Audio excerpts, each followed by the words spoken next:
Bulldozer na ng San Francisco Solo Clocker tsaka finisher. Ayan, ito yun. Tapos ito yung mga grandfather. Tapos nakakuha ko ng mga cup nito na nag-produce din sa mga ibang love o sa love ko. From Santa Ana, Mavsi last love ay Batanes. Apo, Clocker. 38 laser, first Mavsi.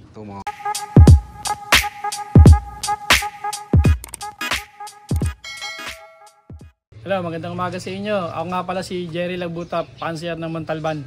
Yun, siyempre bago ang lahat sir, maraming salamat sa pag-unlock na makapag-love visit sa'yo. Yan sir, pwedeng may pasyal mo kami sa love mo. O tara, pasok tayo. Yun, tara, let's go. Okay, welcome tayo dito sa love ko, sa Jerry Lagbuta Love. Pasyal ko kayo sa mga breeders natin in stock. Ito mga kalapit si ibon niya. So ito yung mga hen section natin, hanggang dito. Dami. May ilan tong hen na to sir? Hindi ko na mabilat, medyo marami. Ang gaganda Pero ano nung mga bloodline yung mga nandun na ibon? Ang mga bloodline natin na ginagamit mostly, meron akong email. Yung from solo winner ng San Francisco, yung email, tsaka yung goke. Tapos may nakuha akong isang email pa po sa tropa, at tsaka yung isang email Cebu. Yung mga ginagamit natin. Tapos may Vandenbroek din tayo, tsaka Stitch. Ito mga kalapatis, mga ibon pa niyan, dami. Karamihan mga checkered sir ano? Ano mga bloodline itong mga checkered na to? Yan, mga Cebu Emilian SF. Ito mga kalapatis pa na checkered. Anak na yan. Isa ng mga Ayan, dito naman tayo sa mga flyers lot natin. Dalawang section siya, ito summer race natin, ito yung soft section natin. Ito. Magkakabuod mga panlaro mo sir. May ilan to sir? Okay lang silipin ko sa loob. Sige. Ito kanyang pang summer to sir. Ayan, summer race yan, BBC. Ito mga kalapatis. May ilan to sir? Ang young bird ko dyan nasa 12. Dami. Ikaw sir, pag mga pang summer race mo, ilang edad niya? Dapat bago mag-training nasa 5 months. Kaya minsan hindi mo maiiwasan kasi pagka sobrang busy sa trabaho, minsan late breeding ka na rin eh. Pero dapat ang ideal natin is nasa 5 months. Mas maganda yun, mas lalaman yung ibon. Dito naman tayo sa cup natin, tsaka yung ibang breeding natin. Mga breeder pa rin nandito sir? Ito breeding, tsaka yung mga stock section natin ng mga cup. Mga kalapatid, so mga breeder naman niya ng stock, mga cactus sir. Yan, cup. Vandenbroek, SF, Surigao Line, Imbrek. Ito mga Imbrek. Ito ba nga mga Imbrek? Surigao yan. Ito Surigao pala to. Tapos yung iba, ano na sir, Imbrek? May pasok na ng SM Surigao yan. Nakikross ko na yan, mga Vandenbroek. Ganda mga kalapatid, so lahat to sir, nasubukan mo na? Mostly yung iba hindi pa. Uy. Pero yung iba talagang gamit na. Ayan, ito yung ibang mga breeder natin. Ito, dami niyang ibon mga kalapatids. Grabe, ito po. Meron pa nga rin ito sa Ito, meron mo pala dito. Ganun ka mag-viewing ng ibon mo, sir? Yes, oo. Ayan, dyan lang sila. Ito sila dito na yung natutulog yan. Pero yung pinalalakas natin yung mga immune system nila. Para mas maganda yung mga pag ginamit natin pang karera o pwede natin gamitin stock bird for the future breeders. Yan. Dito yung nakalagay. Maraming salamat sir. Ayan sir, pwedeng malaman yung background mo pagdating sa breeding dito sa mga ibon mo.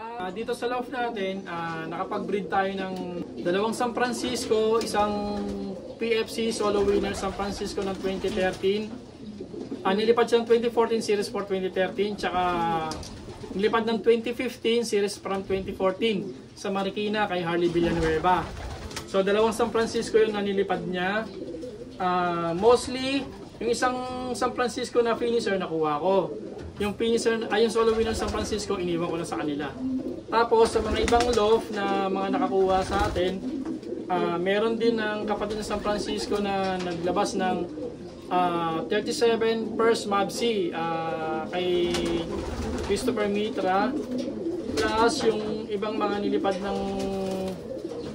nilipad ko sa FGM, double up champion, isang matnog champion, at saka kalbayog champion sa isang ibon. Plus sa kalbayog na may kasabay siyang 6th placer ng kalbayog.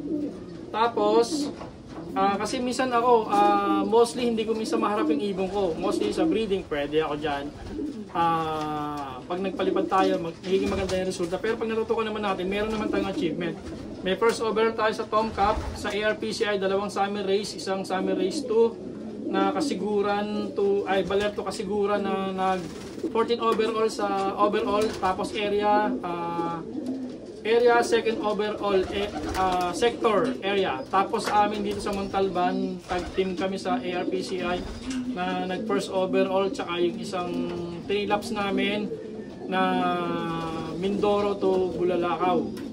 Meron tayong 6 overall sa main, second overall sector, at saka second overall sa area namin. Grabe, ang dami sir ano. Tapos nakapag-ano na rin pala kay sir ng solo clocker ng sir ng San Francisco. Yun ang pinakamaganda naging achievement ng LOF ko. So nakapag-produce tayo sa LOF natin ng Solo Winner PFC.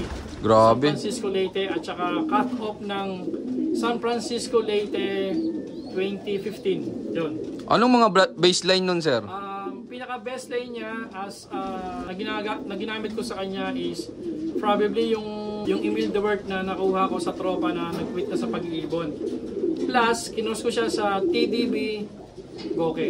Yung sir, pwede makita yung mga producer mo ng mga ganong karera? Pwede naman. Nandito pa naman yung pinaka-father niya, kaya lang yung mother niya, hindi natin makikita yun. Yun. Pero sa mga kapatid niya, mostly nagbibigay pa rin ng mga achievements. Yun, sir, pwede makita. Pwede naman. Yun, tara, let's go. Okay, pinapakilala ko nga pala sa inyo. Ito yung pinaka-father ng 2 beses na nag-San Francisco na pinalipad natin sa tropa sa Marikina. So, ito siya, si Emil de Wert na Dirty Blue Bar, breeder 2005. So, all bird siya. So, nakuha ko tong ibon na to sa tropa natin na nag-quit nung mag-ibon. Bali, nagmanok na siya eh. So, lahat ng mga breeder niya nakuha ko. So, yung mga napakilos natin. Tapos ito, nakross ko to sa TDB Goke. Ayan. Ito mga kalapatid, so producer na ng San Francisco solo clocker tsaka finisher. Ayan, ito yun. Tapos ito yung mga grandfather. Tapos nakakuha ko ng mga kapatid nito, ng mga anak nito na nag-produce din sa mga ibang love o sa love ko. Ayan.